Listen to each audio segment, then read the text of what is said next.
12. 8 secondes. On ouvre les gaz. 5, 4, 3, 2, 1. C'est un bon départ. Et Brendan Kennedy a déclenché l'horloge. Qui va sortir du virage? C'est Kennedy qui a pris le meilleur départ. Oh, il n'y a pas beaucoup de place. Qui est en tête? C'est Marc Lecomte avec le Napa Valleyfield.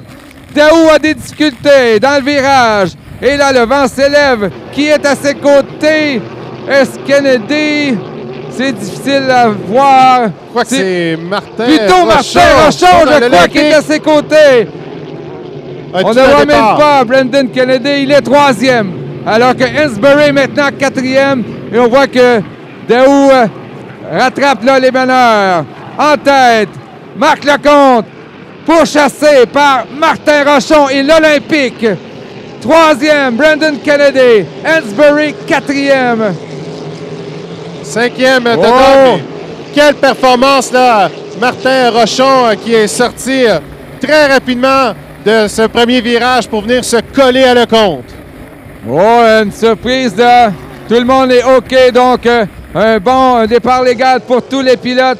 Et Lecomte qui poursuit la domination. Attention. Et on regarde... Là, c'est Daou qui tente de rejoindre sans son aileron Brendan Kennedy, mais il est à côté de Hansberry. Il bataille pour la 4e place. On voit que Daou, là, ne semble pas pouvoir ouvrir. Oh là, il se soulève. Attention. C'est toujours Marc Lecomte, qui est déjà champion de cette classe, tente maintenant de finir avec une victoire en finale. Au bagarre en 3e entre Mathieu Daou et Brendan Kennedy. Alors que Rochon, lui, est bon deuxième. Catastrophe pour Norman Berry. C'est l'abandon pour Norman c'est Berry. À l'image de sa fin de saison, Hansberry qui s'arrête. Oui, on se rapproche légèrement de Rochon, tant Kennedy que Daou. Daou, très surprenant sans son aileron, là. Très, très bagarreur sur l'eau. Vraiment, lui a le couteau entre les dents pour terminer avec un podium. Il faut le faire, Mathieu Daou, sans son aileron. Là, qui a devancé Brendan Kennedy. Mais là, oh, là, ça se soulève, ça danse d'un ponton à l'autre. On indique drapeau jaune pour la présence de Hansberry dans le virage. C'est toujours Lecomte, suivi de Martin Rochon, qui a sûrement satisfait d'une 2e place.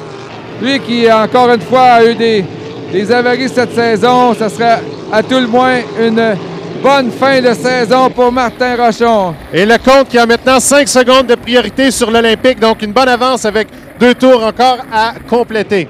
Et Daou qui tient bon là pour la dernière place sur le podium devant Brendan Kennedy. Derek Smith, 5e. Bergeron se contente de la 6e place, suivi de Jonathan Abbott.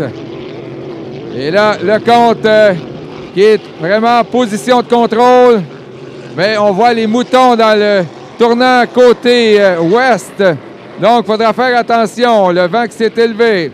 Le drapeau blanc pour Marc Lecomte qui s'apprête à finir la saison sur une note victorieuse après avoir gagné le championnat. Et il détient la même avance là, sur Rochon. Donc, il a maintenu la cadence malgré les conditions qui se sont détériorées.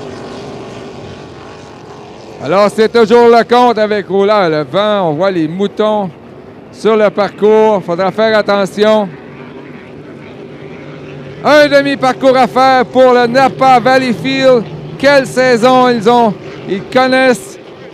Il reste maintenant à négocier le dernier virage. Tantôt, c'était le championnat des points. Et on surveille Rochon qui s'approche là. Et maintenant, on fait un dernier droit pour remporter cette finale. Le vainqueur, Marc Lecomte. 2e, Martin Rochon.